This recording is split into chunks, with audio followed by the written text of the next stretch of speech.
Hi friends, this is Shivaram Yadav and welcome to నోజుగుడు cinema talkies. Friends, ఈ వీడియోలో మీకు నేను పిండం మూవీ యొక్క రివ్యూ చెప్తానండి.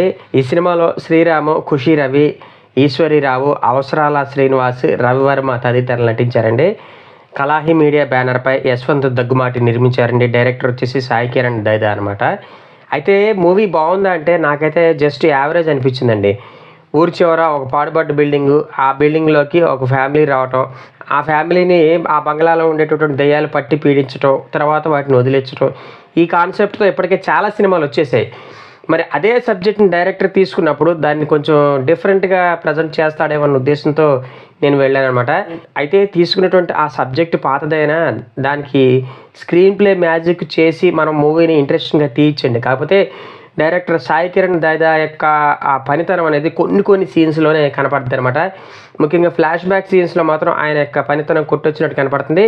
ఆ ఫ్లాష్ బ్యాక్ సీన్లో భాగంగా ఆయన తీసుకున్నటువంటి ఒక సోషల్ రెస్పాన్సిబిలిటీకి సంబంధించినటువంటి అంశం కూడా మనల్ని ఆలోచింపజేస్తుంది అనమాట. అయితే ప్రజెంట్ ఆ ప్రాబ్లం చాలా వరకు క్లియర్ అయిపోయిందండి. ఇంతకీ ఆ ప్రాబ్లం మరి ఏదో కదండి, వెనకటి కాలంలో ఆడపిల్లని తెలియగానే గొంతులో వడ్ల గింజేసి చంపేస్తుంటారంటారు కదా.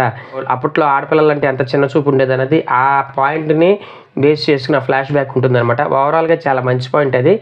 అట్లాగే క్లైమాక్స్ కొద్దిగా బాగుంటుంది అనమాట. ఇది తప్ప ఫస్ట్ హాఫ్ మొత్తం బోరింగ్గా ఉంటుంది. ఒక ఇంట్రెస్టింగ్ ట్విస్ట్తో ఫస్ట్ హాఫ్ ఎండ్ చేసినటువంటి డైరెక్టర్ సెకండ్ హాఫ్ మొదలైన కాడి నుంచి మాత్రం ఇక నా వల్ల కాదు, నా దగ్గర చూపించడానికి ఏమీ లేదు అన్నట్టుగా అలా కాడి వదిలేశాడు అనమాట. ఆ విధంగా సినిమా సాగదీసి వెళ్తూ క్లైమాక్స్కి వచ్చేపాటికి మాత్రం కొద్దిగా బాగుంటుంది. మరి ఈ మూవీ ఫ్యామిలీతో సహా కూర్చొని చూడొచ్చా అంటే మాత్రం ఫ్లాష్ బ్యాక్ ఎపిసోడ్లో మాత్రం కొన్ని వైలెంట్ సీన్స్ ఉంటాయి అనమాట. అది చూసి తట్టుకోగలను అంటే మాత్రం చూడండి. నేనైతే ఫ్యామిలీతో వద్దనే చెప్తాను. ఇక యాక్టర్స్ యొక్క పెర్ఫార్మెన్స్ విషయానికి వస్తే స్టోరీ శ్రీరాము, ఖుషి రవి మరియు ఈశ్వరీరావుల చుట్టూనే తిరుగుతుందన్నమాట. శ్రీరాము, ఈశ్వరీరావు వీళ్ళిద్దరూ ఆంథోనీ మరియు మేరీ క్యారెక్టర్లు పోషించారన్నమాట, వైఫ్ అండ్ హస్బెండ్. వీళ్ళకి సపోర్ట్గా ఉండేటటువంటి క్యారెక్టర్ వచ్చేసి ఈశ్వరీరావు గారు. ఓవరాల్గా యాక్టింగ్ పరంగా చూసుకుంటే ముగ్గురు కూడా ఈ సినిమాకి తమ బెస్ట్ ఇచ్చారని చెప్పాలి. అందులోని ఈశ్వరీరావు గారి ప్రజెంటేషన్ ఈ సినిమాకి బాగా ప్లస్ అయిందండి. దెయ్యాలని వదిలించే మోడర్న్ మాంత్రికురాలు గెటప్లో ఆవిడ మాత్రం మనల్ని బాగా ఆకట్టుకుంటుంది. అయితే చిన్నపిల్లల క్యారెక్టర్లు ఆ సోఫీ, తారా క్యారెక్టర్ పోషించిన ఆ ఇద్దరు పిల్లలు కూడా చాలా బాగా ప్రజెంట్ చేశారు. మరీ ముఖ్యంగా చిన్న పాప క్యారెక్టర్ చేసినటువంటి ఆ పాప ఎవరో కానండి, తను ఎక్స్ట్రాడినరీగా పెర్ఫామ్ చేసింది.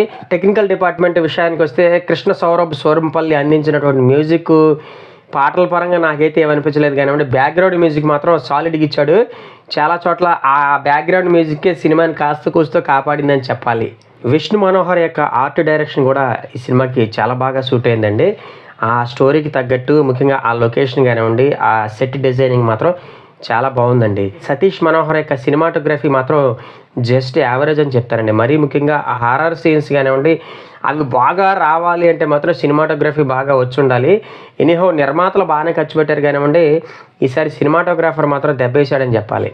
శిరీష్ ప్రసాద్ అందించినటువంటి ఎడిటింగ్ జస్ట్ ఓకేనండి. ఫస్ట్ హాఫ్లో ఆయన ఎడిటింగ్ పర్లేదు కానివ్వండి, సెకండ్ హాఫ్లో మాత్రం ఒక 10-15 మినిట్స్ తగ్గించుకునేలాగా ఎడిటింగ్ చేసుకుంటే బాగుండేది అనేది నా అభిప్రాయము. ఇక డైరెక్టర్ దైదా గారికి ఇది ఫస్ట్ మూవీ అండి. ఓవరాల్గా ఫస్ట్ మూవీ అయినా కానివ్వండి, కొన్ని సీన్స్లో ఆయన యొక్క పనితనం చాలా బాగుందని చెప్పాలి. కాకపోతే ఆయన ఇంకా ఇంప్రూవ్ అవ్వాలి. ఎనీహౌ టెక్నీషియన్స్ మంచోళ్ళు ఉన్నారు, ఆర్టిస్టులు మంచోళ్ళు ఉన్నారు. ఓవరాల్గా వాళ్ళందరినీ ఉపయోగించుకున్నటువంటి డైరెక్టర్ మాత్రం కొద్దిగా తడబడ్డాడని చెప్పాలి. డైరెక్టర్కి ఇది ఫస్ట్ మూవీ కాబట్టి కనీసం సెకండ్ మూవీకి అయినా సరే బెటర్గా డైరెక్షన్ చేస్తే బాగుంటుంది అనేది నా అభిప్రాయం. ఈ సినిమాకి నేను ఇచ్చే రేటింగ్ వచ్చేసి 2.5 అండి. నా ప్రజెంటేషన్ కనుక మీకు నచ్చినట్లయితే ఈ వీడియోని లైక్ చేయండి, షేర్ చేయండి. మీ ఫ్రెండ్స్ అండ్ ఫ్యామిలీ మెంబర్స్ చేత కూడా మన యూట్యూబ్ ఛానల్ని సబ్స్క్రైబ్ చేయించండి. థ్యాంక్ యూ అండ్ జై హింద్.